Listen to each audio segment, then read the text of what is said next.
Okay, see if we can't find the stream.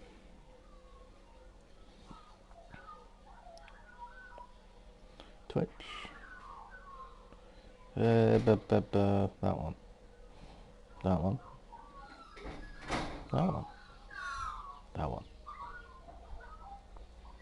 Come on, Twitch. Shouldn't take you too long. Ah, here we are. There's a stream.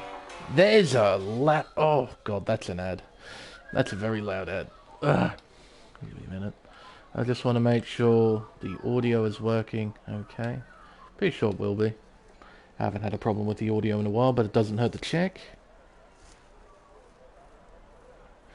Yeah, the audio is working just fine, so the stream's up, the chat's up, we're all good to go. So, hello and welcome everyone to round 12 of the AM1 Championship here on Contest of Speed. We're back, and this time we're at Marina Bay Street Circuit for the Singapore Grand Prix. Marina Bay is a 3.15 mile, 23 turn circuit that is the home of the first ever night race in Formula One history.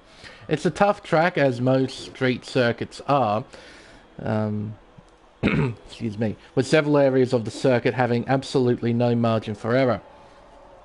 However, the most defining element of the circuit isn't so much the circuit's technical difficulty, rather it's the circuit's test of endurance. That's due to this race being the longest on the calendar. 31 laps takes a very long time and can be quite mentally draining for the drivers. When the driver is mentally drained, when the driver begins to lose focus and concentration, that's when the circuit's technical difficulty really steps up a notch. There are a few overtaking spots on the circuit, the best being with the assistance of DRS into turn 7. There's also DRS zones into turns 1 and 14, but we're less likely to see action in those spots. Tyres will be an interesting factor as well. We can see at least with Aaron on track, he's on the medium tyre. I wouldn't be at all surprised if we saw a few drivers try and qualify on the medium tyre. This is due to the soft tyre being very, very quick over one lap, making it an ideal qualifying tyre. But it burns out way too quickly in the race. It burns out quite literally after about 5 laps or so. So, yeah, it'll be very interesting to see who goes with what tyre for the start of the race, whether they want track position or the ideal strategy. But regardless of what the drivers decide to do, it will be a long slog here on the streets of Singapore. So let's see who can tough it out, make the distance, and claim top spot here tonight. But first, bit of news from the previous race. Now, from round 11, there were a few penalties handed out. There was a 10-second time penalty handed out to Jack Hawkey, but he didn't end up finishing the race, so he was given, I think, 2 penalty points for what happened. He had a collision with Arba during the race at Suzuka. There was a 5-second penalty given to Andy Wu. That doesn't change his position in the final finishing order. What does change is Vermeulen getting 2 warnings successfully removed, so he jumps up from P8 to P7 in the final results. And there was also an incident between Barmer and Jack, and as a result, Jack has been given a qualifying ban, though he's still out on circuit. I wonder if he knows if he has a qualifying ban or not.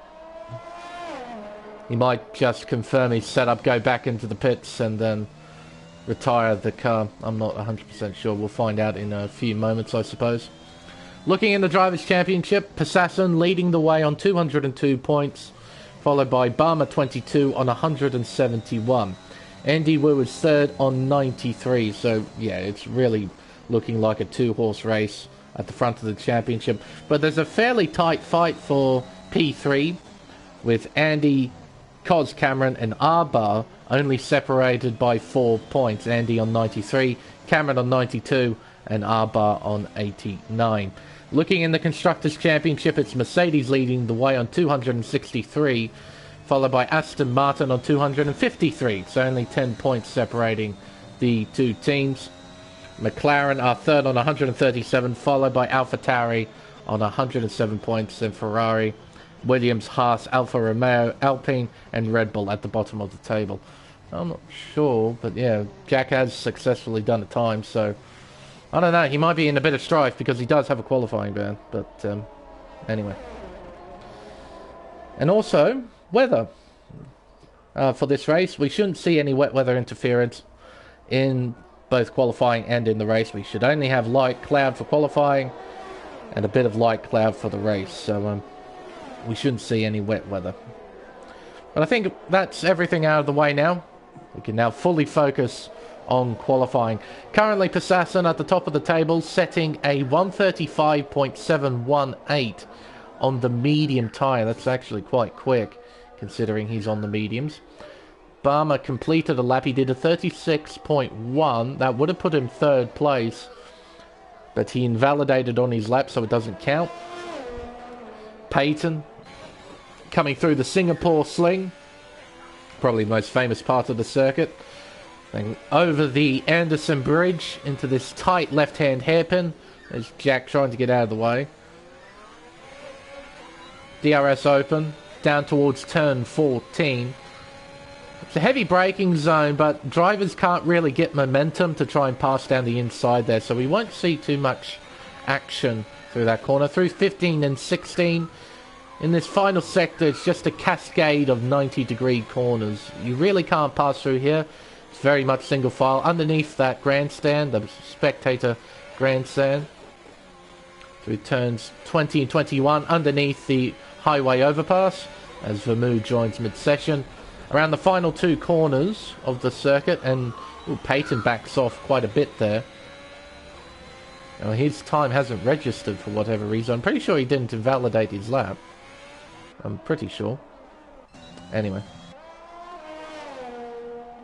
A couple of other drivers on flying lap. Bursey making his way through the final sector, as Cam has left the session. So we've got a few drivers coming in and some drivers dropping out of the session. Andy has dropped out of the session as well. Is he on a lap? He is on a lap. Oh, hang on. Now, Electric Blade has left the session. He just DM'd, not DM'd, he just messaged the Discord saying that he left the session. I think a lot of people have left the session. Oh, hang on. What's going on here? I have a feeling the lobby has broken.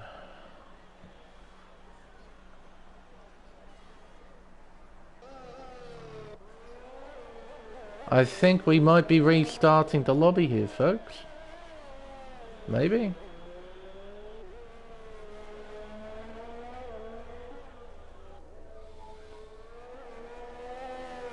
We'll get an official word from the league, or rather tier coordinator.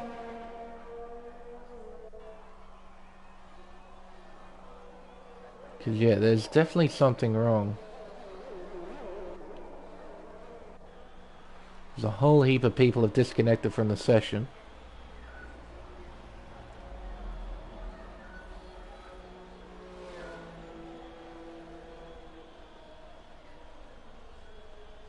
Seems we...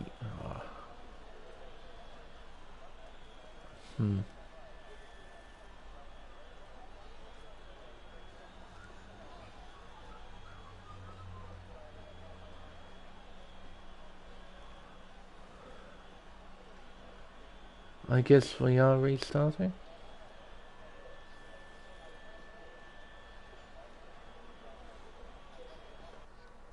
Tell you what, I'll quit the main menu. Because if the host leaves and the whole lobby disconnects, then what it will do, it will crash the game. And then the stream will end. And then I'll have to start up another one.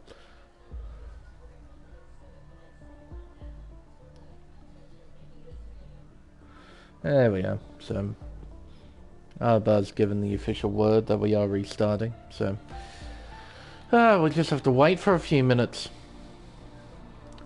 Just make this stream a little bit longer. Just that little bit longer. That's alright. Could be worse. Could be worse.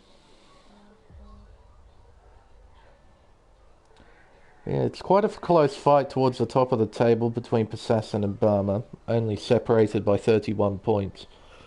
And considering we got quite a few rounds remaining in the championship. This battle is certainly not over between the two, as Andy has invited us to the session, so let's join.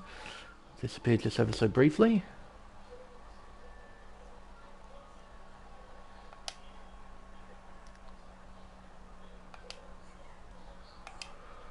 There we are.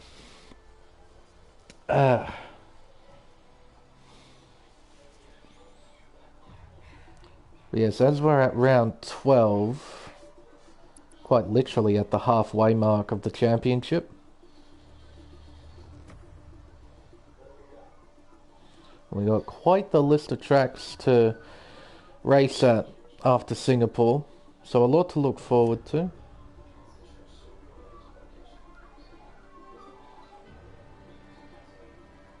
And the Constructors' Championship is even closer than the Drivers, with only 10 points separating Mercedes and Aston Martin.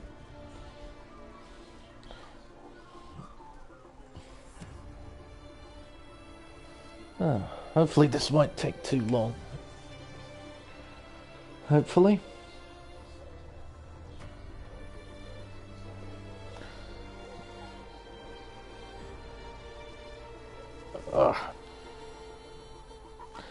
Yeah, I'll have to double check with that, because I'm pretty sure Jack has a qualifying ban.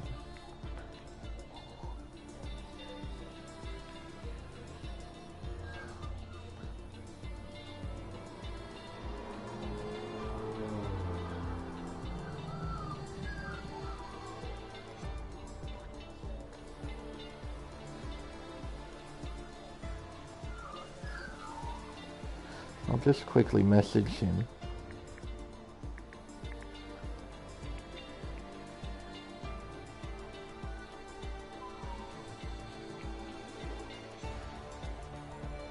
Because yeah, he set a lap time and I don't think he's allowed to do that. Well, he's not even in the chat, right? Okay.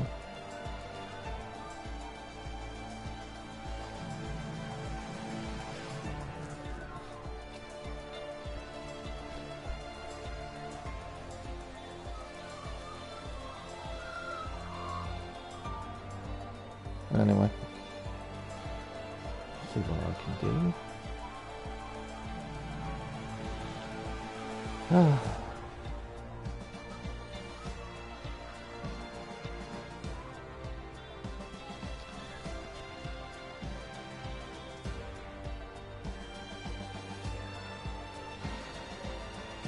Well, Alba's given the signal. We should be readying up now. There we are. That was nice and quick. But that was very strange for the lobby to break up like that mid-session.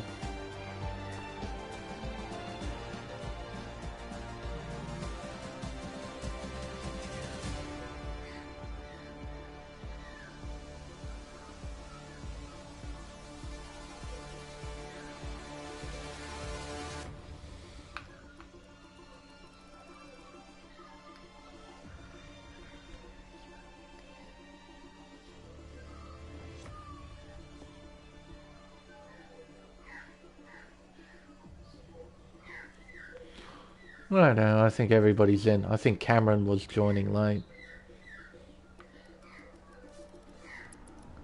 So 18 cars here for tonight's race. A nice healthy field. It's not a full field, but it's pretty close, so.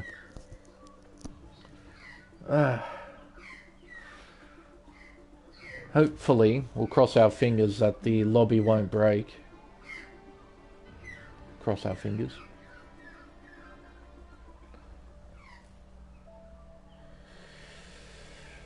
Hello, Gibby man. Yes, I'm here tonight. On top of things, well, as on top as I can be, I think.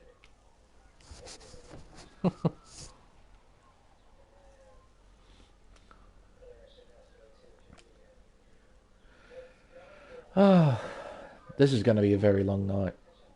Well, very long afternoon for me, as I'm in Australia. But for these fellas, it's gonna be a long night.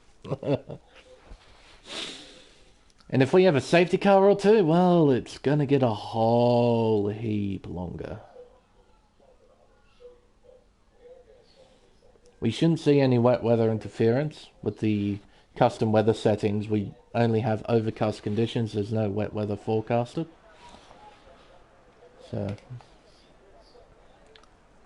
get everything up that we need to. Lap data, track map sets up. We'll bring up the tyres just briefly. We'll see who's on what tyre. Got a couple of drivers already on the mediums. Might see them do a lap or two on the tyre. But realistically in qualifying, you need to be on the soft tyre if you want to qualify towards the front. Soft tyre is much quicker compared to the mediums. Couple of drivers already getting out on track. See who they are. We got Jack again. I better find a way to message him, because I'm pretty sure he has a qualifying ban. See if I can't find a way, because he's not in the AM1 chat. See if I can message him in here. Really? I might be wrong, but I'm pretty sure he has a qualifying ban.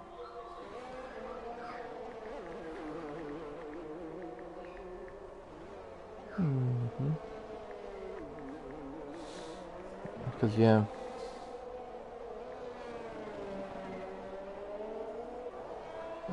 Let's see here.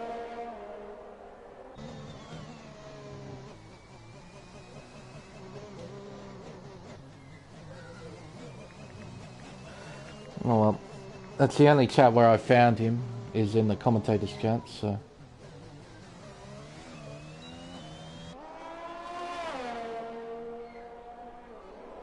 Served at an EU4. Oh, okay.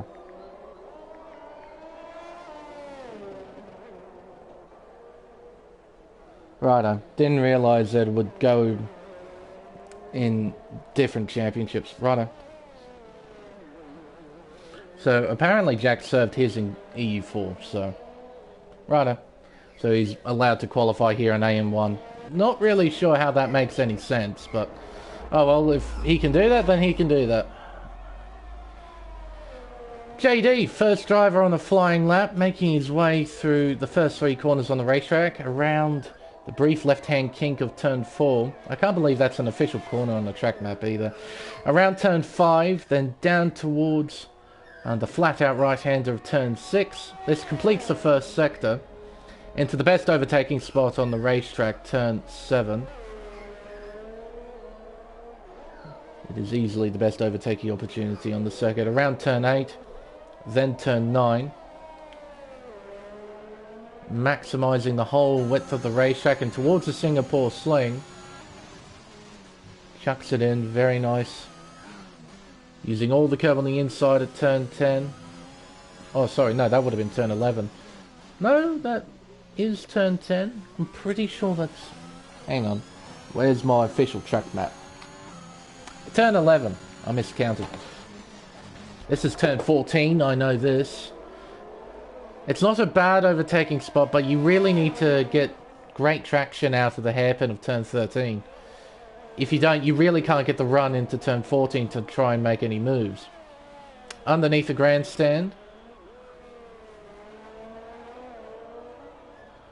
Then through turns 20 and 21.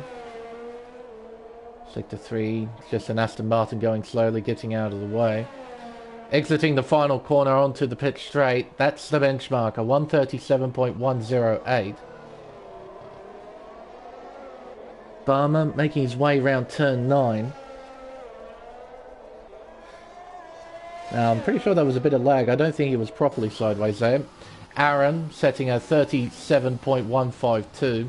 Only half a tenth off JD on the medium tyre. Credit to him. Oh, that was sideways through turn 12. Around turn 13. Opens DRS down towards turn 14.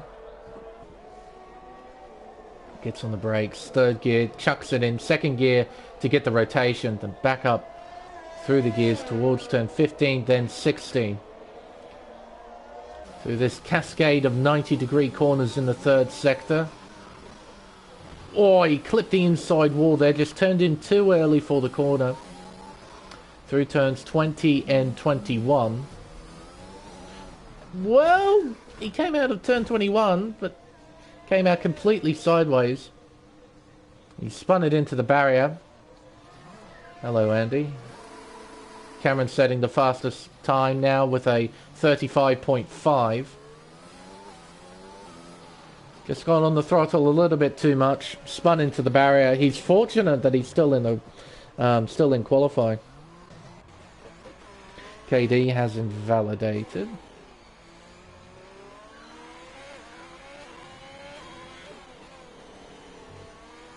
Let's see. None of these guys are on flying laps. They're all on in laps, aren't they? So basically we have to wait for everybody to go back into the pits for our next bout of qualifying laps. But you can see the lap times are quite big for a track that's only 3.1 miles. Fastest lap time at the moment, 1:35. That's very, very long. It's quite a low average speed around the circuit. I think it's the second lowest of the season. Pretty sure it's the second lowest of the season.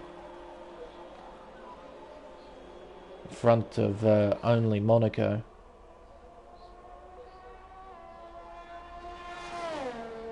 Arba getting ready to set a flying lap on the medium tyre as well. A couple of drivers setting times on the mediums. Currently Vamu, Andy and Aaron setting times. Barmer's got the mediums fitted in the garage, so he's getting ready to do a lap on them.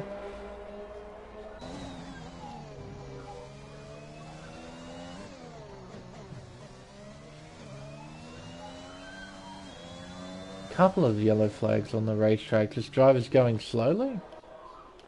Running out of fuel or something? Ah, yes, Dream has run out of fuel. With that solid red fuel indicator, he's completely out. He's in low fuel mode.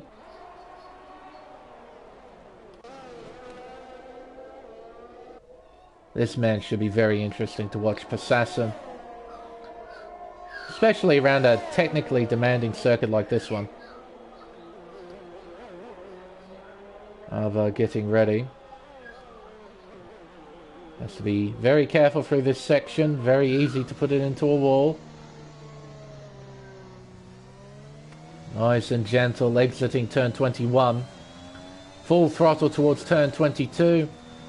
Brief lift there to get the nose turned in. Exiting the final corner onto the pit straight to begin his lap. JD, he's crashed out. There he is there. Running over debris, avoiding JD's car. He's crashed out on the Anderson Bridge, so that's it for JD. The best he can hope for is 5th place, and I don't think he'll be staying there very long. Arba, around turn 7, 4th gear, back up through the gears. 2nd gear through turn 8. 3rd gear, 4th gear, then back down to 4th. From 5th gear at the entry to turn 9. Down towards the Singapore sling. So down to 4th. Around turn 11, 3rd gear, gets the nose turned in, cuts the corner as much as he can. Over the bridge, into the hairpin. 2nd gear, rotates the car quite nicely through there. Gets great traction on the exit as well. A little bit of hit wheel spin, I heard. Pretty sure there was a little bit of wheel spin. Through turn 14, 3rd gear, chucks it around the corner. Then through turn 15 and 16, make sure that you cut as much as you can through there. There's a slow car just in front as well, a Williams I believe.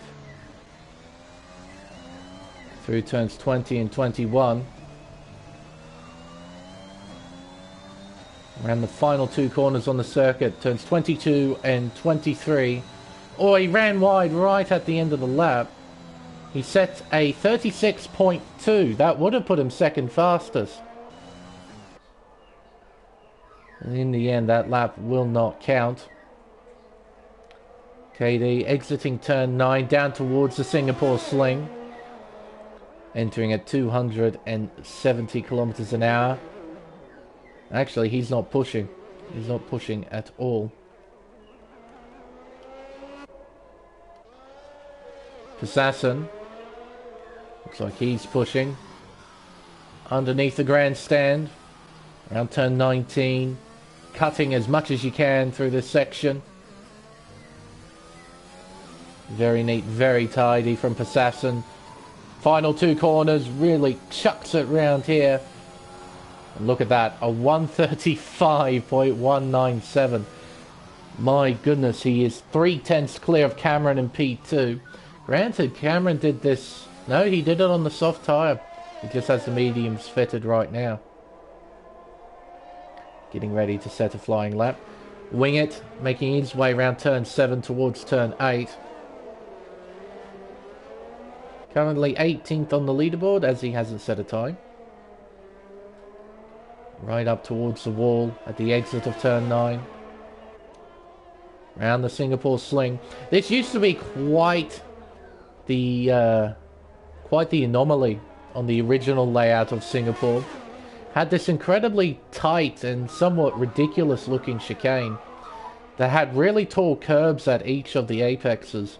So if you took it wrong, which was very easy to do, your car would go airborne and straight into the barrier, head first into the barrier. Few drivers did that on the original layout. I believe Kamui did it, I'm pretty sure. Kimi did it as well.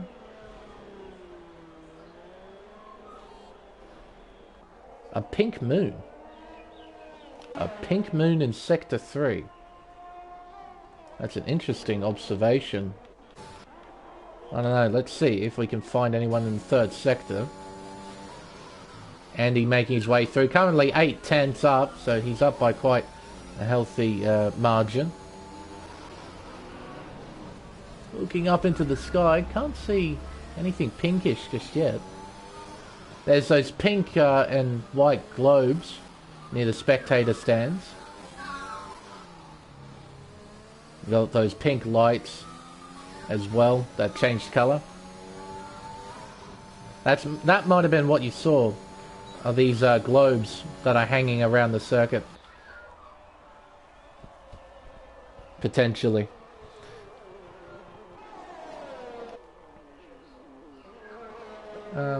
Because the conditions are overcast as well. Well, they should be overcast. It's a bit difficult to tell. So we shouldn't see the moon. I don't even know if you can see the moon, even if it's clear.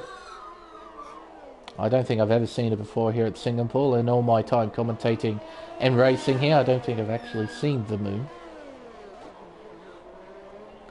Electric Blade making his way through the 3rd sector. By the way, Andy set the 2nd fastest time with a 35.4. I didn't mention that when he crossed the line. Electric Blade making his way around turn 21, right up against the wall on the exit. Right before the bridge. I'll have a look. Oh my goodness!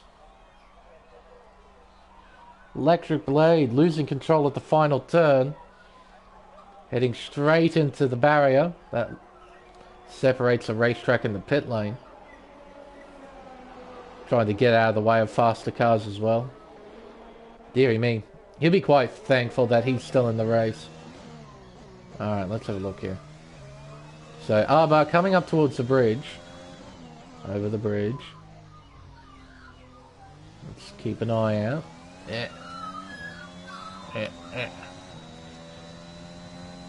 I don't think I see anything. I'll keep an eye out though. I am intrigued by this pink moon. Arba making his way through the 3rd sector now. Low and field. He might be going into the pits actually. Oh, he is. Still half pushing. Nah, he's going into the pits, definitely. Express, he's completed another flying lap. Currently P9. Cam beginning a flying lap. Exiting turn 5 around the fast right-hander of turn 6. What does his sector 1 say? He's up by 76 thousandths of a second. So a small improvement, but an improvement nonetheless. Around turn 9, brings us down to 3rd gear, 4th gear on the exit. Car getting out of the way. It's Express in the Alpine. Around the Singapore sling. Turn 11, 12, over the Anderson Bridge. I have no idea how much... 2 minutes 51 seconds. There we are. Just caught a brief glimpse there. There's Jack getting out of the way. Up by a little over a tenth in the middle sector. Now through the cascade of 90-degree corners as he cuts too much there, Cam Tizzle. Just a little bit too much at turn 17. Very easy to do. I've done it many, many times. Because there's so much runoff area on the inside, you get invited to use all of it. And the corner sort of sucks you in. Yeah, I've done it too many times. But that's sort of the nature of Singapore. You have to cut a lot around here. A lot. Try and carry as much speed through all the corners as you possibly can. Barmer's coming towards the end of a flying lap. Perhaps a 36? So 36.5 goes P5 overall. Setting that time on a set of mediums as well. Some drivers still favouring to start on the soft tyre, such as the top 3. They've set time on the softs. Passassin starting what should be his final flying lap, as we have 1 minute and 20 seconds left in the session. Around turn 3, short shifting on the exit. Through turn 4. Into the tricky turn 5, you have to cut as much as you can there. It does quite nicely. Right up against the wall in the exit. DRS wide open. Down through turn 6. In top gear. Heading into the heavy braking zone of 7. He's up by a tenth and a half. Exiting 7 towards 8. Bringing the car down to 2nd gear. Short shifting on the exit to find the traction. Around turn 9. Nice and tidy through there. Express is retired in the pit lane, so he's satisfied. Through the Singapore sling. Through turns 11 and 12. Over the Anderson Bridge. And into this tight hairpin, the slowest corner, I believe, on the circuit. Turn 13. Oh, and somebody's gone headfirst into the barrier. That must have been Barmer. Saw that there. Barmer went straight on. Hitting the barrier. He was trying to get out of people's way. Jack has jumped up to P4.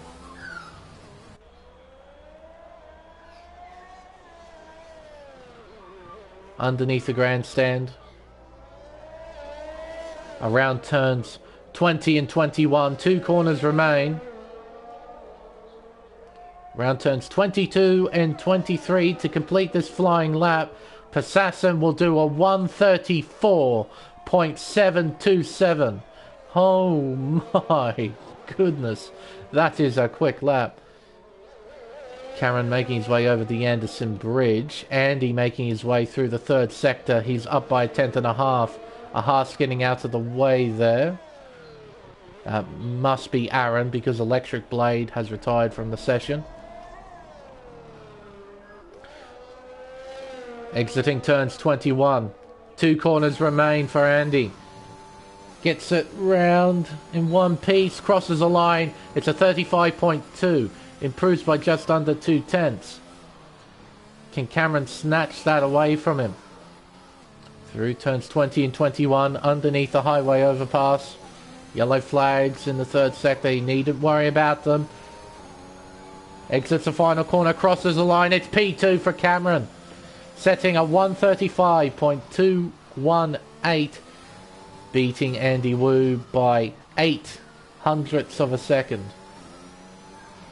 So there we are. That's effectively qualifying over. Peyton goes into the pits. His qualifying session is over. Same with Cam. He goes in too. So there we are. It's Passassin on pole by quite the margin as well. over Cameron in P2, Andy in P3, Jack in P4, Arbar 5th, Barmer in P6. We've got Peyton, Aaron, Vermu and JD rounding out the top 10. You can see from P5 down to P9, all of those drivers set their best time on a set of mediums. Granted, you can see with Aaron Carey, he's on 4-lap old mediums on his Haas, so those tyres are already fairly worn by the end of qualifying. Outside of the top 10, we have Kitten Petter, Express, KD, Cam Tizzle, Electric Blade, Bursey, Wing It, then Dream at the back of the field. Be interesting to see what the drivers outside the top 10 do, just in terms of strategy. How many of them will start on the hard compound tyre? How many will start on the medium compound tyre? Don't think any of them will start on the soft tyre. There we are, the top 4 starting on softs. Just under half a second separating the top 2. JD is the other driver starting on the soft tyre down in P10. Not exactly where you want to be on the soft tyre, sort of stuck in the midfield. He'll be hoping to make up a few positions early. But Arbar, Barmer, Peyton, Aaron and Vermu, they're all starting on the medium tyre for this race. It'll be very interesting to see what these drivers do outside of the top 10 as well. Because, yeah, I don't think any of them will start on the soft tyre. I imagine most of them will start on the mediums. Because starting on the hard tyre, it really does put you on the back foot at the start of the race. Because the hard tyre has no pace compared to the mediums. And also you got this heavy car as well, so there's more work for the hard tyre to do early in the race. Additionally, if you get damage at some point early in the race, you don't have the hard tyre to fall back on. Try and get to the end after getting damage in the opening laps of the race.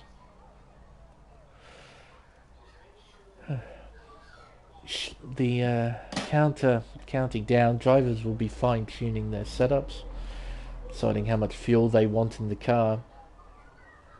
And again, those drivers outside the top 10, they'll be deciding what tyre to start on.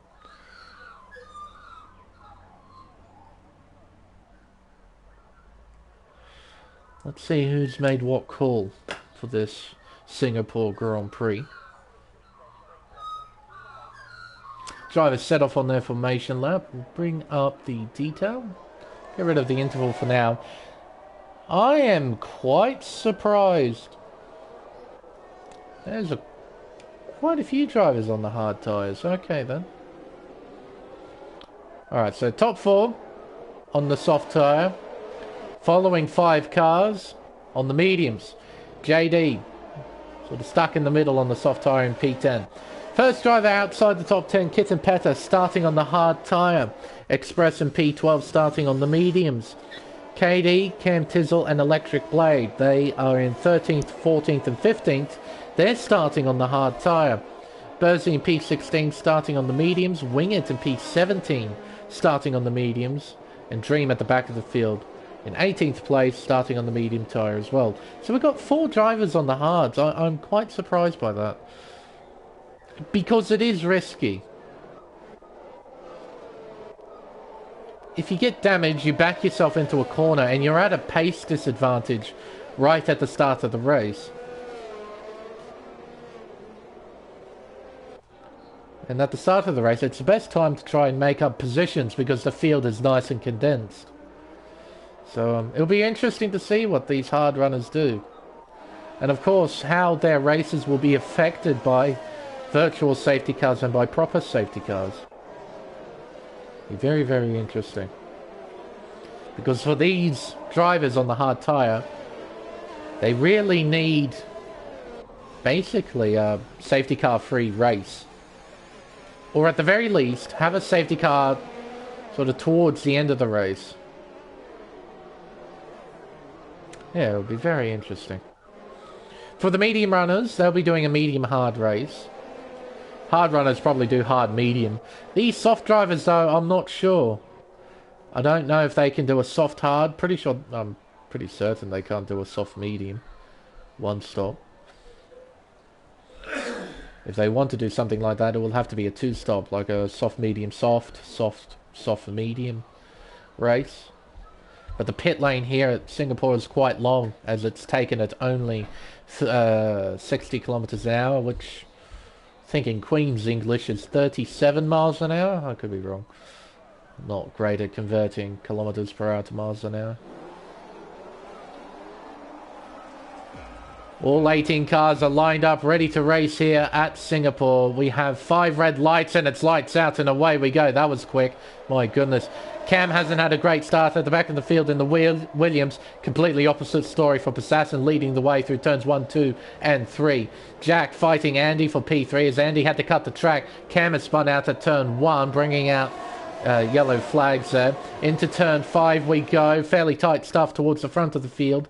Down towards turn 6 we go for the first time in race conditions. The midfield bunched up. Some side-by-side action through turn 6 between Kitten Petter and JD. Down towards turn 7 we go. Aaron down the inside of Kitten. He moves into P9. Oh, and that's some tight stuff between Vermu and P-Dog there. Very, very tight through turn 8. No, a fairly controlled, very well behaved start. Only incident of note so far is Cam. Around the hairpin we go, turn 13. Nice wide entry there from Vermu to try and open up the corner as much as he can. Down towards turn 14 for the first time. A bit difficult to know where to look in the early stages. You sort of have to get lucky that you're looking in the right place to catch all the action.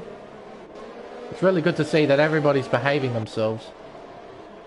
It's a long race. You don't want to end it here on the opening lap. The Passassin leading the way. Cameron has caught him up. Jack a little bit behind as they complete the first lap of 31 here at Singapore. Gap of half a second between the top two. KD's overtaken JD. Express has overtaken Bursey. I see JD's gone into the pit, so he has wing damage. Needs to get that fixed. Same with Bursey. Same with Electric Blade. A few drivers coming into the pit lane. Cam and Dream. 5 drivers in. Wow-wee. New front wings at the ready. Hard tyres going on the car.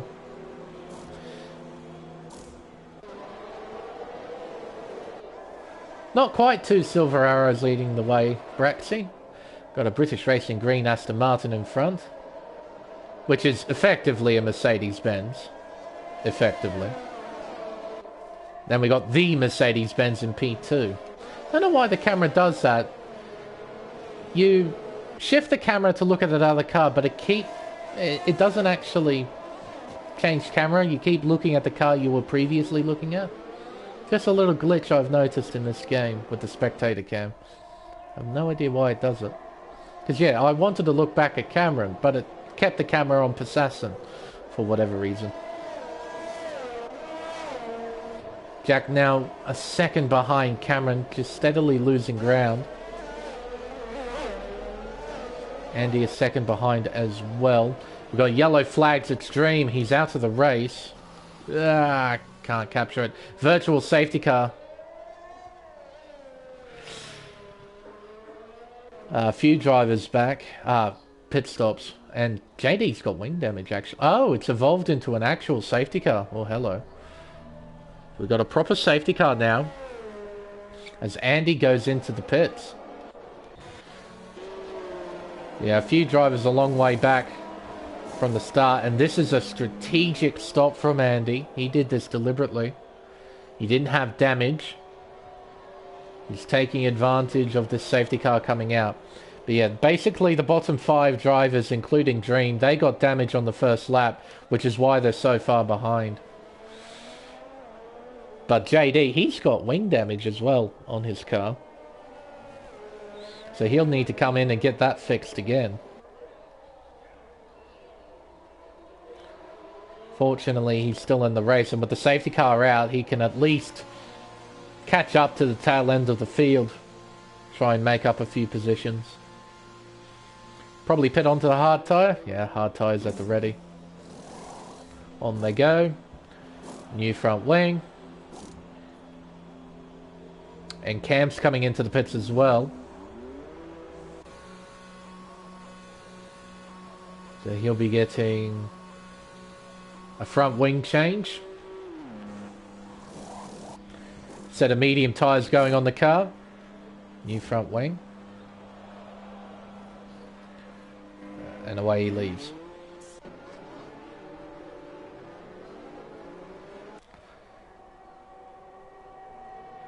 We'll see if any more drivers pit. I don't think we will see any more. Andy, he finds himself in 13th place, so he's a long way behind from where he once was. But he's off the soft tyre. He's currently on the hard tyre. Gives him a bit of flexibility. If there's another safety car, particularly if it's sort of after the halfway mark, it puts him into a good position strategically, because then he could chuck on the medium tyres and try and go to the end of the race.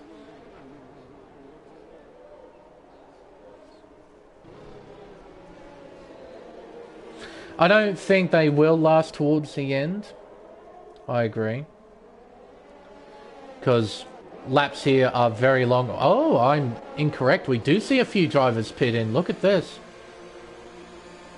Right, I was wrong. I thought we would only see Andy go into the pits. No, we're going to see a few drivers come in. Jack's on fresh mediums. Arbar's on fresh hards. What's Peyton going on to? He's going on a set of hards.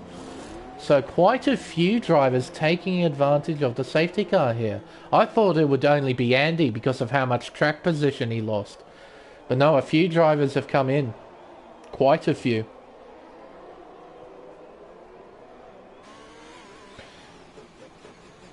$17-20 laps sounds about right, Braxy. I think that's about the range that the hard tyre would have. Of course, the level of assist that you have on the car as well changes the tyre wear. I find that those who use fewer assists tend to get better life out of the tyre. Just from my experiences as a driver. Changing between assists and no assists, I tend to get better tyre wear with no assists. I suppose partly due because I'm not pushing the car anywhere near as hard. No, there are several factors that determine tyre wear, but I think 17-20 sounds about right. And yeah, because of that earlier pit stop, Andy now finds himself in P8. Birdsey finds himself in 7th. He was in that bottom 5 that pitted at the beginning of the race. So he's found a few positions with people coming in, making some pit stops. So he's in quite a nice position compared to what position he was before the safety car came out. Just waiting on Cam to catch up to the tail end of the field. And tell you what, we might have a late... Yeah, we are. So the safety car is going to come in. This is later than what it should. Normally with the safety car, it goes in at the beginning of Sector 3. But because Cam joined the tail end of the field late, and the safety car goes into the pit late as well. Cameron, he comes around the final 2 corners. We're back under green flag racing here at Marina Bay.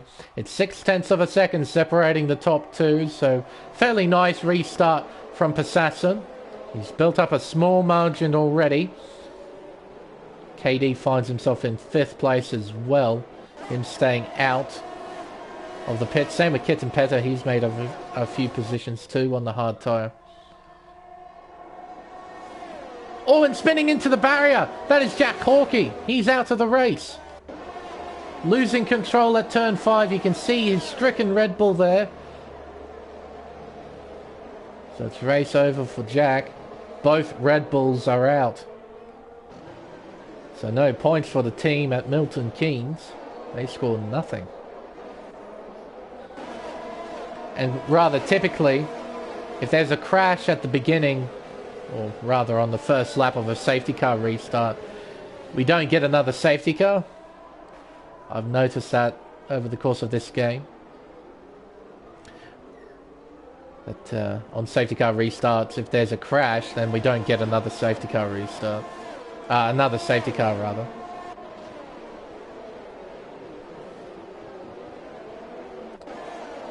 Some tight battling going on in the midfield here. Really tight stuff. Aaron trying to apply pressure here to Arba. Barmer, who is currently second in the Drivers' Championship, down in P11. Currently in the thick of it here in the midfield. Through the chicane. Oh, a big wiggle there from Barmer as well. Almost crashing into the barrier on the outside. And the final corner. Back onto the pitch straight. Aaron might go for a move here. Oh, he's certainly thinking about it. We've got JD, we've got Peyton down in P15, Cam down in P16. We've got yellow flags, Express is out. There he is there. And we have a safety car. See what I mean? So on the lap of the safety car restart, we don't get a safety car. Lap after, though, yeah, we'll get a safety car. It's so strange. But that's really unfortunate for Express. He was in that midfield fight, and he's out. Our third retirement over the span of 6 laps. It gives these guys at the front the opportunity to pit for fresh tyres. And already they've got a 5-second margin over Vermeulen in third place. So Cameron and Passassin really, really quick out there. Building up those big margins.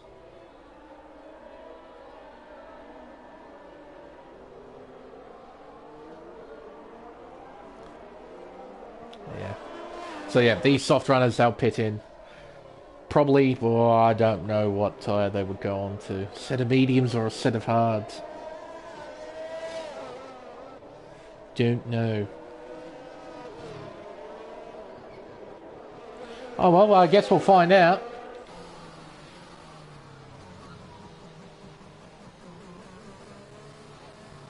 And they're going to lose a whole heap of track position.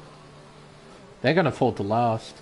Unless, of course, a few other drivers pit in. Then they come. Oh, that was contact.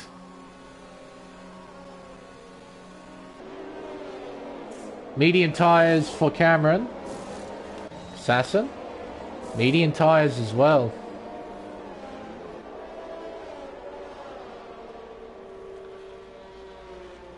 Soft medium. Well, it seems you were right, young manoeuvre. They put onto the medium tyre. A few other drivers in. Wing It. Got hard tyres on his car. Barmer in the pits as well. See what I mean? The indicator's on Barmer, but the camera's still looking at Wing It. See, I'll switch back to Wing It. See? Then back to Barmer. Now the camera switches. Ah, I love this game. So strange. You can see here a few drivers already made 2 stops. The only drivers who haven't are Vermeulen, Kitten Petter and KD, leading 1, 2, 3. They're on the tyres that they started on. Get to see the lovely Aston Martin safety car as well. Not a massive fan of its grille at the front. Makes it look like a catfish. And to be honest, I don't think you want a car looking like a catfish. But still, it's side on. Absolutely gorgeous.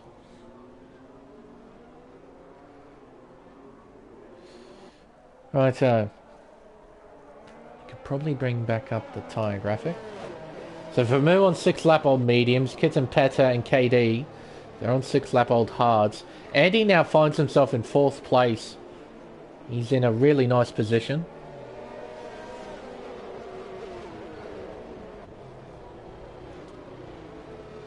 And we got Bursey in P5. To think Bursey's in 5th place after that lap 1 drama. How about that? We've got Electric Blade in P6. Arbar in P7. Aaron in P8. JD's in 9th now. Peyton is in P10. Cam finds himself in P11. Then we got Passassin and Cameron. They've got a fair bit of work to do, and they have penalties as well. I failed to notice. Let's have a geese. Let's have a look. I'll tell you what, go straight to them. So a 5-second time penalty. Oh yeah, that's right. It doesn't tell you what for. Let's see. Okay, so that little bit of contact between Passassin and Cameron, that was enough to give them 5-second time penalties for severe collisions.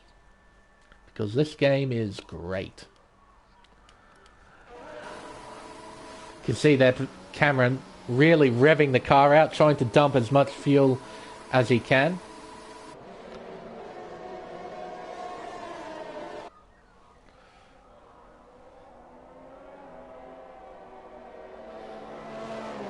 I'd say those on fresh mediums, they definitely have the advantage for now.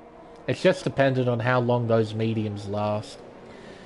Now granted, those tyres, like Vermeux's on 7-lap-old mediums, but he spent about 4 of those laps on the safety car, so his tyres would still feel pretty okay. Same goes for all the hard runners as well. So naturally the medium runners should have an advantage, but an advantage for how long?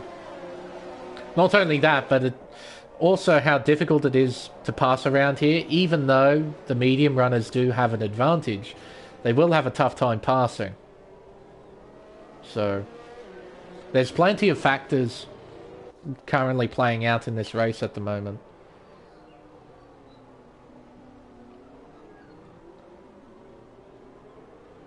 Got people on different tyres with slightly different wear.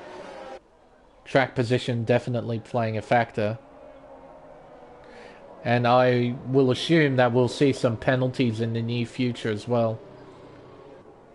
With drivers cutting as many corners as they are, I wouldn't be surprised if we saw some 3-second time penalties here or there. Yeah, we should be seeing probably a few more safety cars. Such is the nature of Singapore.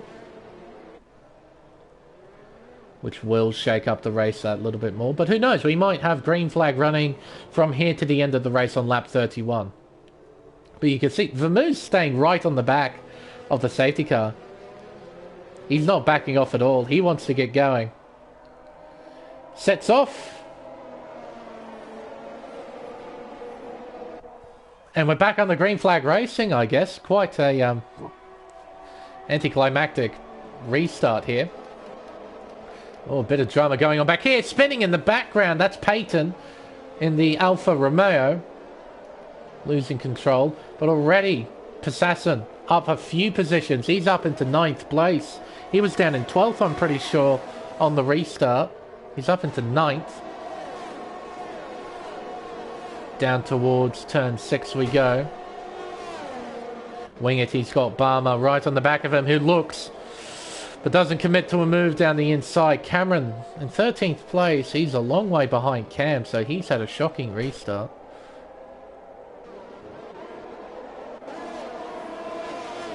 Aaron, Arba, Bursey. Fairly tight battle here for P5. And spinning is Aaron. Oh dear.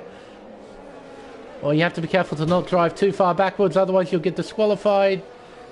Gets a pointer the right way. Gets going, but he's now down in 13th place. Barmer, he's had a moment at turn 12. Oh, and that's fairly nasty between him and Aaron. He's got a completely missing front wing, so he's obviously hit the barrier. He'll get out of the way here of Peyton. He'll go into the pits to get that front wing fixed. Some restart drama here at Singapore. Vermeux is still leading the way. A gap of 1.5 seconds to Kitten Petter in P2. Passassin is trying to carve his way through. Minus Vermeux at the top of the table. Passassin is the leading medium runner in P8. Currently battling JD. Trying to get by for P7. Cam is into the pit lane again. Must have got wing damage, I suppose. Around turn 5. Passassin right on the back of JD. A bit of a squirrely moment there. Using up his battery. Sitting in the slipstream. Will he go for a big send here at turn 7? Gonna go for a big send down the inside. JD gives him room. And through into 7th place goes our championship leader. His next target is Passassa. Next target is Bersey in P6. KD on the back of Kittenpetter. Not the camera shot I want. That's a bit better. I always hate it when the game just decides, oh, you know what, I'll give you this useless camera angle that provides nothing. And already Passassin has passed Bersey. You're kidding. He did that at the hairpin. He's not mucking around. He wants to get to the front of the field as soon as possible. Yeah, righto.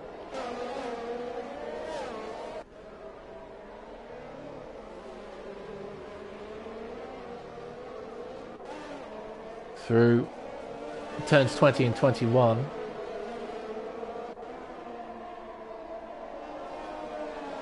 DRS is now enabled.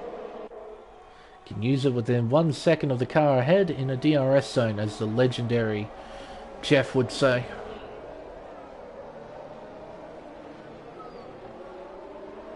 KD, he's within a second of Kittenpetter. He should get by relatively easily. Might have a few overtakes happen just behind him. There's Andy Arbar and Passassin. Here comes KD. DRS. He'll have the inside line for turn 7. Gets it done. And none of these guys part. You're kidding. So Arbar stays behind Andy. There goes Passassin down the inside. Awesome bump. And he goes into the wall there. Passassin pushed Arbar into the wall there at turn 8. I can't tell if he has any damage or not. His front wing, from what I can see, looks okay. I can't quite tell with this aerial shot. Passassin now on the back of Andy as they go round the hairpin. Down towards turn 14. Looking round the outside of Andy.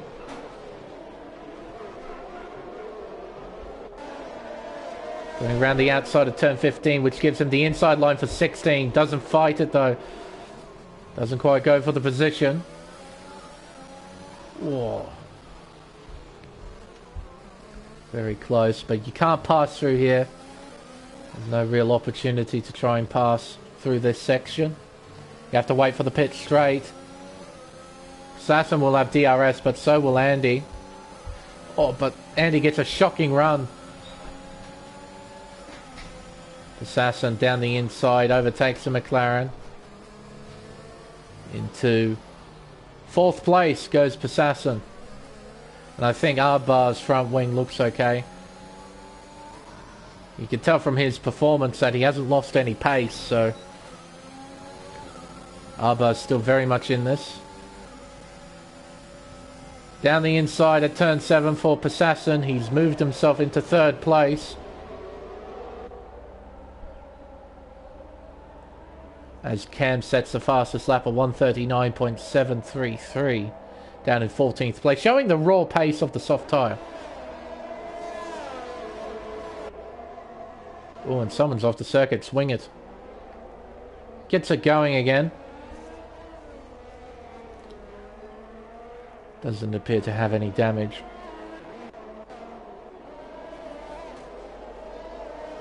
Said Passassin too much. Cameron's on the back of Bersey. With DRS closing in, using a bit of battery as well. Oh, that was a bit nasty. A little bit of contact there just before the braking zone. Almost going into the wall there, Cameron. Very, very close.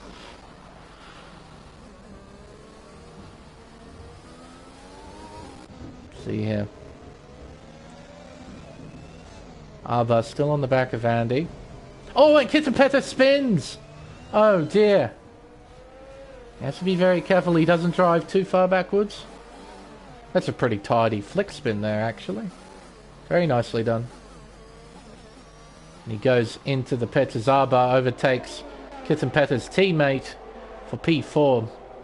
Did that at turn 1. Fairly simple move. As it usually is with DRS. Here comes Passassin on KD. Down the inside. Into second place. Ooh.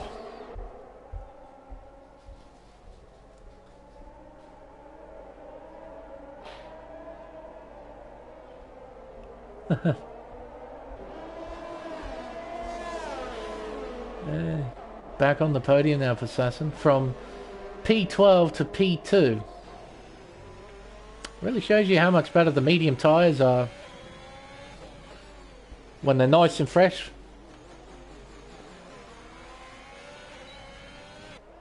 But also it shows how quick Sasson is. He's been dominating this championship. His closest rival is Barmer, who's currently down in 15th place. I think it is 31 points separating the two drivers. But the reason why Barmer's been second in the championship is his raw consistency. He always gets results all the time. He might have to pull the rabbit out of the hat here because he's in stone last. Dead set last place in 15th. Got a lot of work to do. Probably needs a safety car at some point, and there's a penalty for Bursey, a 3-second time penalty for multiple warnings. Already he's on the back of Vermeer. Righto. Sasson going on to try and get the lead here. Down the pit straight towards turn 7. Vermeer tries to defend the inside line for turn 7. Fights, but Sasson can just carry it around the outside. A supreme traction, supreme grip. And he takes the lead on lap 14 of 31. We're not even at the halfway mark. Oh my goodness. This has gone on for an eternity. But such is the nature of Singapore. These races are always long. Even if it's green flag all the way through, this race takes an eternity. Around the hairpin. JD almost within a second, now within a second of Andy, but he doesn't have DRS. Car behind him does though. Cameron closing in at turn 14, not close enough to attack just yet. Through turns 15 and 16. Actually no, it would be 16 and 17 through there. Then 18 and 19. 20 and 21. See how much Cameron closes in on those fresher tyres. Andy just in front as well. JD will be closing in with DRS. So Andy will have a bit of company soon. Vermeer's got a bit of company with KD right on his gearbox. Heading around turn 5, KD's just 2 tenths behind Vermeer. So we should see a fairly simple pass from KD. There we are. Vermeer doesn't really fight it. KD now into second place. Well, Vermeer has a look, but doesn't commit to a move. Down the inside at turn 8. Or as Cameron was thinking about looking. He was thinking about going down the inside there at turn 8, but JD doesn't budge.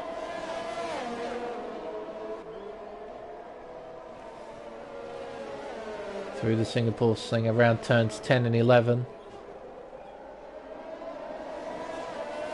And through the hairpin, a big send there from Cameron. They're side by side on the exit. Both cars should get DRS. JD keeps P6 for now. Cameron looking down the inside of turn 14. Contact between the two. A forceful move from Cameron, but he's through into P6.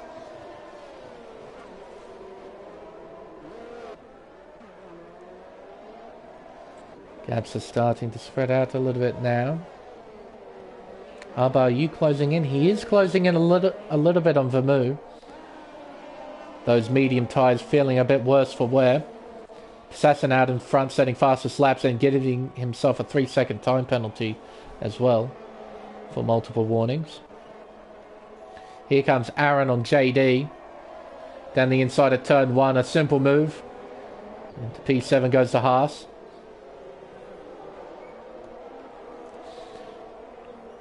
Cameron on the back of Andy. Half a second separating the two.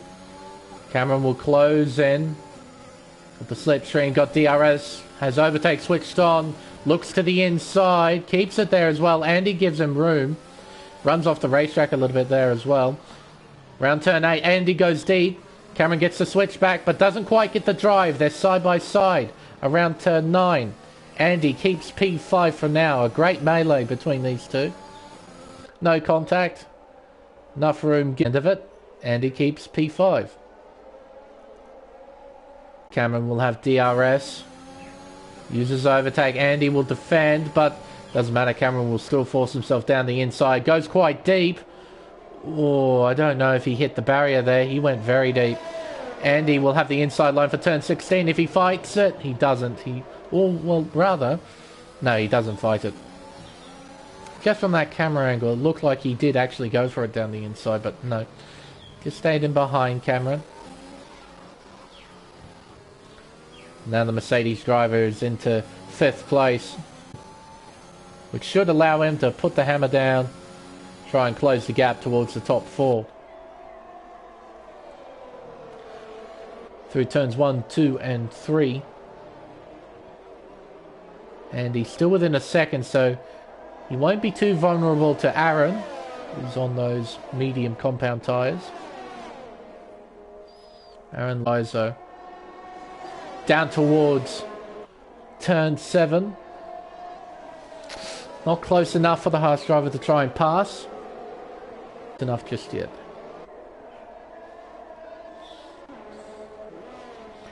Ava closing in on Vermeulen. Over the Anderson Bridge. Around the hairpin of turn 13.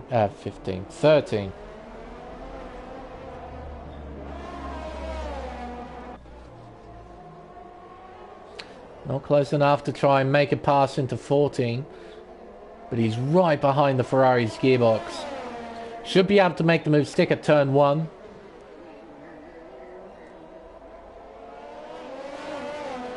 Doesn't need to push too hard through this sector. Just needs to follow Vermeulen and not make any mistakes. And even if he can't make the move stick at turn 1, he'll have turn 7 to try and make a move. Sitting right behind around the final 2 turns on the circuit. Kitten Petter overtakes Electric Blade for P11. Ooh, a bit laggy there. Down towards turn 1. Not close enough. But he should be able to get the job done at turn 7.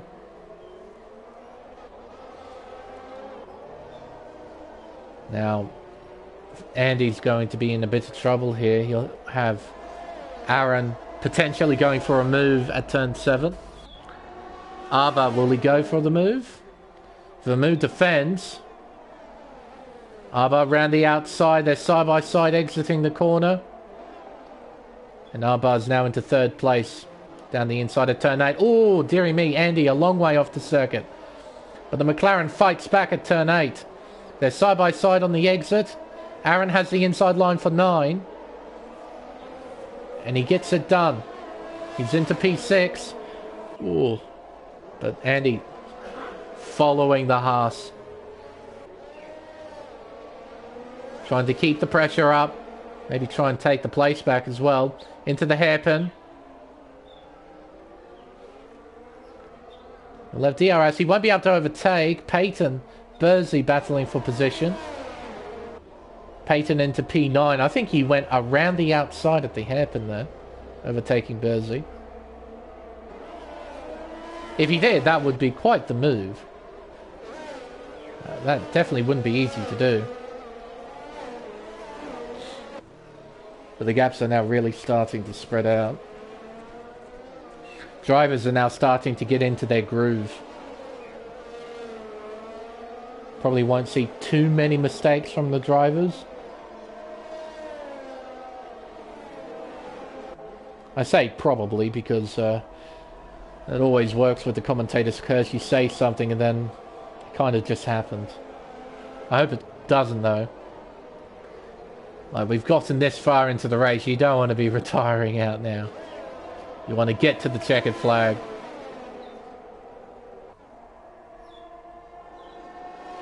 Here comes Peyton on the back of JD. Down towards turn 7, looking down the inside. Electric Blade has retired into the pits. He's had enough. At least he didn't retire on track. Retired in a safe manner. We won't see a safety car come out. Peyton, he's now got a bit of clear track in front of him. He's allowed to push. Try and catch up to Andy in P7.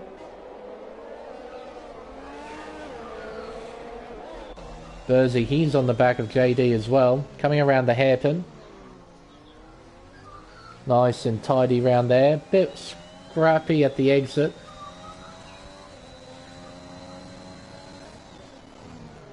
Round turn 14. Really can't do much in this sort of position. But this is the closest battle we have on track at the moment.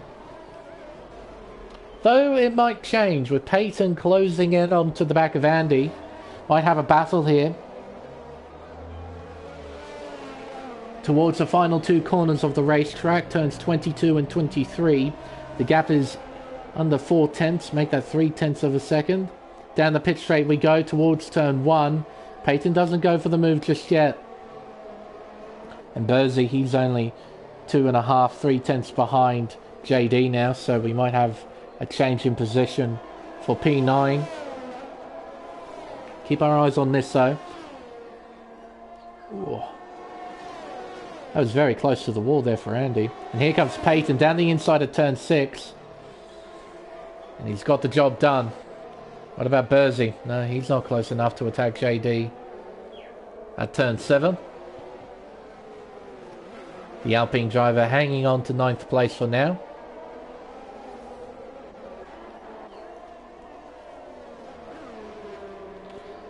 Fairly close between Cameron and Aaron Carey at the moment for P5 and P6. Half a second separating the two. Aaron will have DRS here down towards turn 14.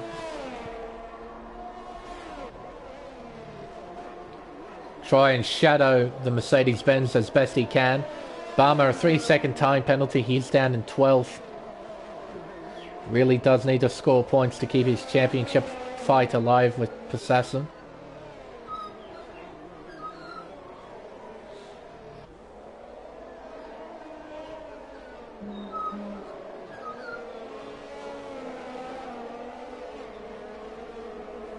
Around the final 2 corners. Cameron just pulling away ever so slightly. Very wide there from Andy. That's probably a warning. He was very wide. Bursey overshooting turn 1 by a lot. And oh no. Ah, poor Bursey. Oh, and he went into Bursey, right. Deary me. Just drove a little bit into the barrier. Oh, he might have damage from that. He doesn't have a missing end plate, but he might have a lime green wing, and that really does affect the car around here.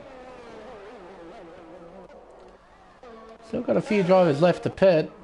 KD still out there running on old tyres. Same with Vermouth. He's done 20 laps on those mediums. Granted, about 4 of those laps have been done under safety cars, so he's more so on 16 or so lap old mediums, but he's making them last. And we're at that sort of stage where Vermouth, he's going to probably pit onto the soft tyre, which leads me to believe that Passassin is going to do the same thing out in front. KD doing another lap. He might be doing a hard soft race in his position. And then comes Vermouth. A fine stint on the medium tyre, 20 laps. But he's probably chucking on the soft tyre and going to the end. Where will he come out? We got Bursey and Kits and Petter. They're the next cars to come onto the pit straight. Soft tyres going on. There goes Bursey. Here comes Kits and Petter. So Vermeulen will find himself in 11th place with a bit of work to do on that soft tyre. See if he can make it work. Credit to Aaron, he's keeping up with Cameron, doing a good job. There's Peyton just behind as well. He's going to get involved in this battle now.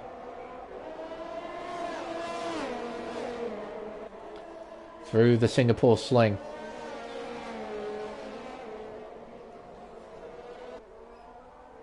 Over the Anderson Bridge and into the hairpin.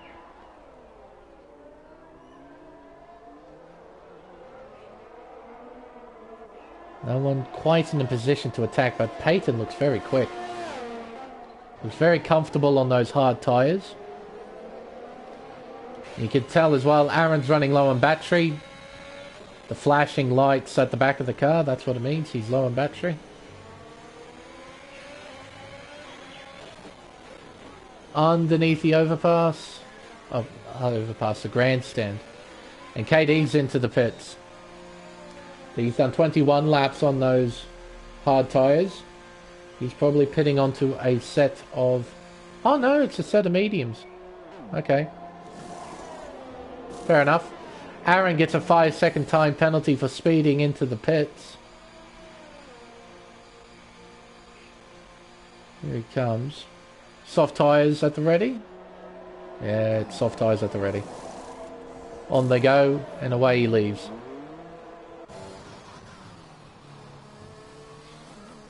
Now KD finds himself in 7th place. Gap of 4.2 seconds to the car in front. That shouldn't be too difficult to claw back. He's on fresh tyres, he's got clear air, he doesn't have any penalties. KD, he's in a fairly nice position. Would be in an even better one if there was a safety car. You make up a few places with drivers in front pitting for fresh tyres. Now Cameron, he's got Peyton for company. The Alfa Romeo driver has DRS and is closing in.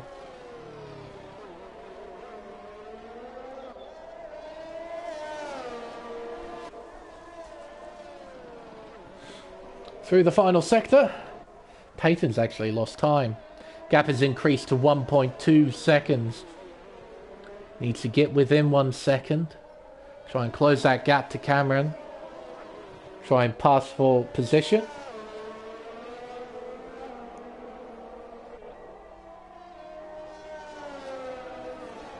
Onto the pit straight. These fellas begin lap 24 of 31. We've still got 8 laps to go. And that's Wingett coming out of the pit lane as well. So he's a lap down in 14th place. KD's overtaken JD as well. So he's into P6. And that is Cam, I think. He's gone head first into the barrier at turn 14. He's got a missing front wing. No safety car though. Tad bit surprising.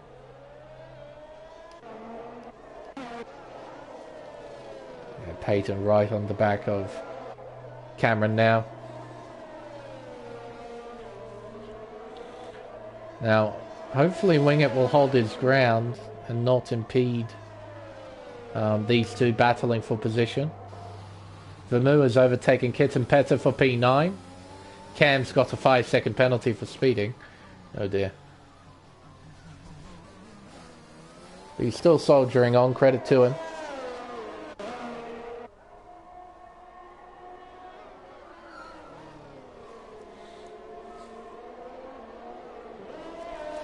Through turn 15 and 16 and 17. Peyton only 6 tenths behind. Aaron's gotten by Kitten Petter. So Petter's lost 2 positions over the course of 1 lap. I see, he's got wing damage. That does explain a lot. Missing end plate on the right hand side. He'll have to come in and get that fixed. He's got a fairly big margin to Barmer. So he should come out at relatively the same place as Barmer. KD Using DRS, he overtakes Andy for P5. Next target for KD is his own teammate, Peyton, in P4. Gap of 3 seconds. And at the rate KD is going, he should catch up in absolutely no time. Looking like a potential podium for KD. So long as he keeps within the white lines and doesn't make any mistakes. He's on for a really, really good finish.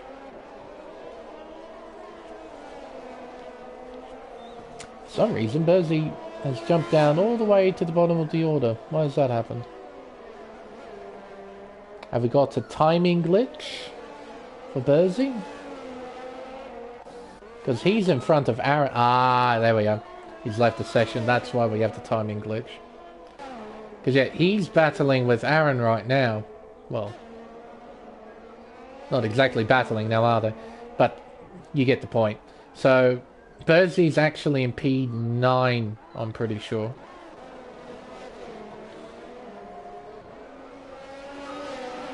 Look at KD already on the back of Peyton. So those fresh tyres are almost 3 seconds a lap quicker than the worn tyres.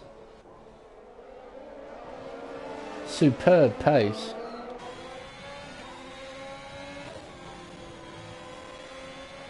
For Peyton, I think he'll be wise to let his teammate go. And KD, he's not really reading the situation well there. Peyton was trying to let KD go. But KD followed Peyton. Like, Peyton wasn't deliberately blocking that. He was trying to let KD through. And here comes KD on Cameron. Cameron low on battery, so is KD. They're side by side around turn 7. Cameron tries to fight and spins. Two make contact. And Cameron got the short straw. He's now down in 6th place. Make that 7th shortly. Ooh, that was close with the unghosting. Now Cameron's tyres, his tyres will be very hot. He won't have any grip. Can JD find a way past towards the Singapore sling? Cam a 3-second time penalty, multiple warnings, down in P12. I think Cameron's tyres are now back into their optimal tyre temperature range. But here comes JD, gets great traction out of the hairpin. Looking around the outside, contact at the braking zone. And here comes Vermouth. Cameron losing 2 positions there. Oh, and going into the barrier is Cameron. He's now overtaken by Aaron. Aaron Carey into P8.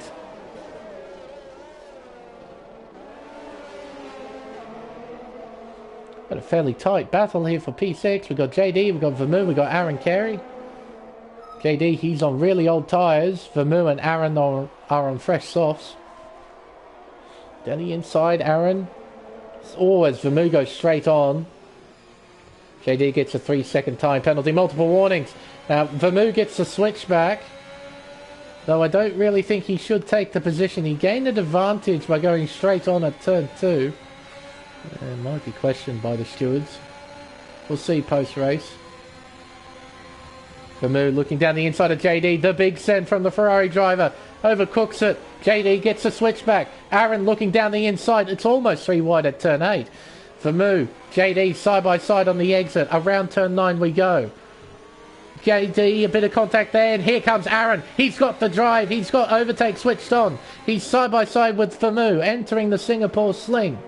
Around turns 11 and 12 we go now. They're still side by side. Aaron trying to fight contact between the two. That was quite nasty there at turn 7. Turn 11, rather. 5-second penalty being served for Passassin. Fresh soft tyres going on the car. He's got a big enough gap that he should come out well in front of Arbour. Or will he? Maybe not. There goes Arbour. And there, where's Passassin? Passassin is a long way behind.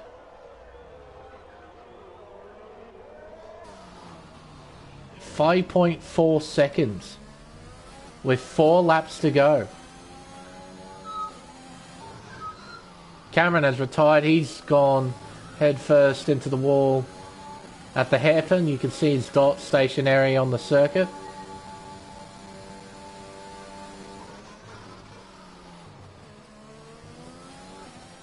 The assassin. I think he should be able to close the gap up. We saw the pace KD had. Compared to the likes of Peyton, compared to the likes of Cameron. He was able to close in by 3 seconds. Close in by 3 seconds a lap on the mediums. I imagine Assassin will be able to do the same thing. And that is Barmer, who has spun round at the back end of the circuit. Aaron, JD and Vermu are still fighting for position. Vermu trying to get by down towards the Singapore sling. Can't do it.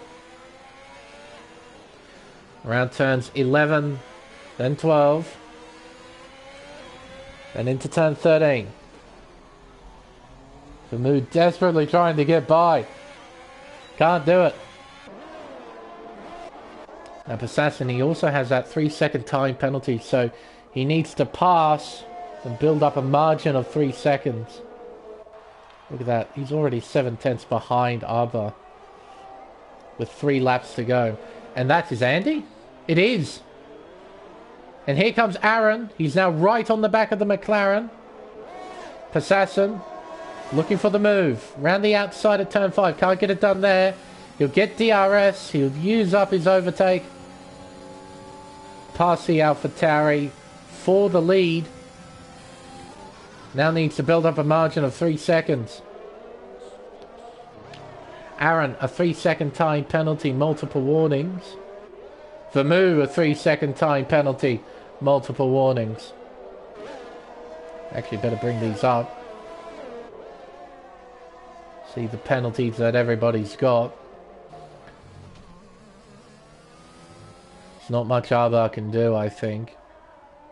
Assassin's got this unless he makes a mistake. Vermu, JD, side by side. And Vermu gets it done round the outside of turn 8. Credit to him. Aaron has gotten by Andy as well for P5, but he's got 8 seconds worth of penalties.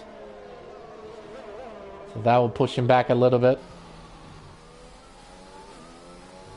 And there we are, already 3 seconds between Assassin and Arba. And Assassin will get fastest lap as well, I imagine. Will he get this lap? He will get this lap at 136.898.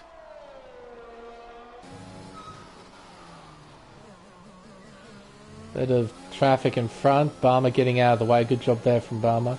He's up into the top 10 as well. So he will score something, at the very least. 1 point, but 1 point matters. Every point matters. KD in 3rd place, now 4.3 seconds behind Arba. Can he close in by 2 seconds a lap? Try and overtake the AlphaTauri. I don't know. His tyres, they would have lost their edge. They're still significantly better than Arba's tyres. This might be fairly close. It's now 3.5 seconds. That margin needs to be at about 2 seconds at the end of this lap. It's currently 3.1. There is Arba.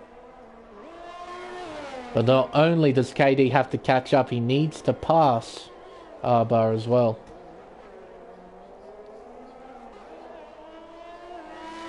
Through the final sector comes KD. There is Arba. 2.8 seconds. There goes KD. Gap closes to 2.5. Assassin. He will begin the final lap here, setting another fastest lap. Got one more tour of this 3.14 mile circuit. Claim another win in the AM1 championship. KD is within 2 seconds of Arba. This is going to be fairly close between these two. Out of turn 3. Gap of 1.9 seconds. Closes to 1.7. Round turn 5. 1.5, 1.6 seconds. Through turn 7. Gap shrinks up that little bit more. KD is almost within touching distance. Can he get within that 1 second range? Bersey, a 3 second time penalty. Multiple warnings. Gap of 1.1 seconds. KD, he's within a second. He will get DRS here. He'll close in that little bit more. Down towards turn 14 we go. He uses up his battery. Uses DRS. Gap closes to 4.5 tenths. But he'll be slow through this sector, but he just needs to park the car. Basically drive in the middle of the road. Assassin has got a few more corners to negotiate, and he'll take the checkered flag here at Singapore. But who will take second place? Will it be Arba? Will it be KD? Assassin crosses a line to claim the win here at Singapore. Who will finish in P2 and 3? 2 corners remain for KD and Arba. Around they go. And Arba will hang on, only just hang on, to second place. KD will finish in 3rd place, 0.3 of a second behind Arba. And it'll be a solid points haul for Alfa Romeo, with P-Dog Peyton finishing in 4th place. Now Aaron, he'll cross the line in 5th. Will he keep it though? Don't think he will. Gap of 7.2 seconds means that Andy will finish in P5. Aaron will finish in P6. Crashing over the line, JD destroying his front wing. Vermu will finish in P7. JD in P8. Kitten Petta will finish in 9th place. Barmer will round out the top 10, finishing a lap down.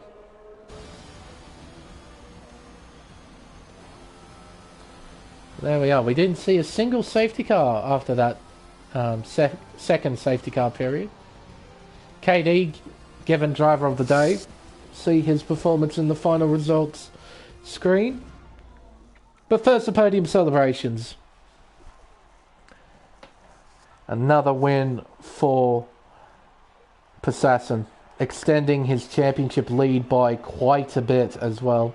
Ava finishing in a fine 2nd place. KD finishing in an equally fine 3rd. A solid effort from all 4 drivers today. I'm sure they'll be quite happy with their performances. But Assassin, another win and another full complement of points. Man, there's not much that can stop this kid. He is properly quick. A winning margin of 10.3 seconds at the end over Arba, and KD coming up from 13th to 3rd. That's why he's been given driver of the day. Peyton 4th place, then Andy Wu in 5th, Aaron Carey in P6. Then we got Vermu, JD, Kitten Petta and Barmer rounding out the top 10. Outside of the top 10 we have Wingett, Cam and Bersey. Our non-finishers, Cameron, Electric Blade, Express, Jack Hawkey and Dream.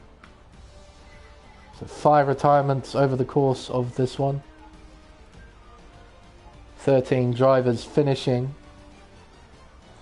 And win number 6 for Assassin. Actually, no, make that 7 for Assassin. And this will be his 4th race in the championship, where he's got a full complement of points. Got a full complement at Canada, Monaco and Japan. This will be race number 4.